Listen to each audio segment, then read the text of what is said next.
نیک عمل کرنے والوں کا یہ خوب بدلہ ہے جو صبر کرتے اور اپنے پروردگار پر بھروسہ رکھتے ہیں۔ اور بہت سے جانور ہیں جو اپنا رزق اٹھائے نہیں پھرتے، اللہ ہی ان کو رزق دیتا ہے اور تم کو بھی، اور وہ سننے والا ہے، جاننے والا ہے۔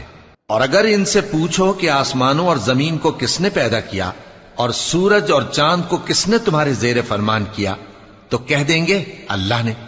تو پھر یہ کہاں الٹے جا رہے ہیں؟ اللہ ہی اپنے بندوں میں سے جس کے لیے چاہتا ہے روزی فراخ کر دیتا ہے اور جس کے لیے چاہتا ہے تنگ کر دیتا ہے۔ بے شک اللہ ہر چیز سے واقف ہے۔ اور اگر تم ان سے پوچھو کہ آسمان سے پانی کس نے برسایا، پھر اس سے زمین کو اس کے مرنے کے بعد کس نے زندہ کیا، تو کہہ دیں گے کہ اللہ نے۔ کہہ دو کہ اللہ کا شکر ہے، لیکن ان میں اکثر نہیں سمجھتے۔ اور یہ دنیا کی زندگی تو صرف کھیل اور تماشا ہے، اور ہمیشہ کی زندگی کا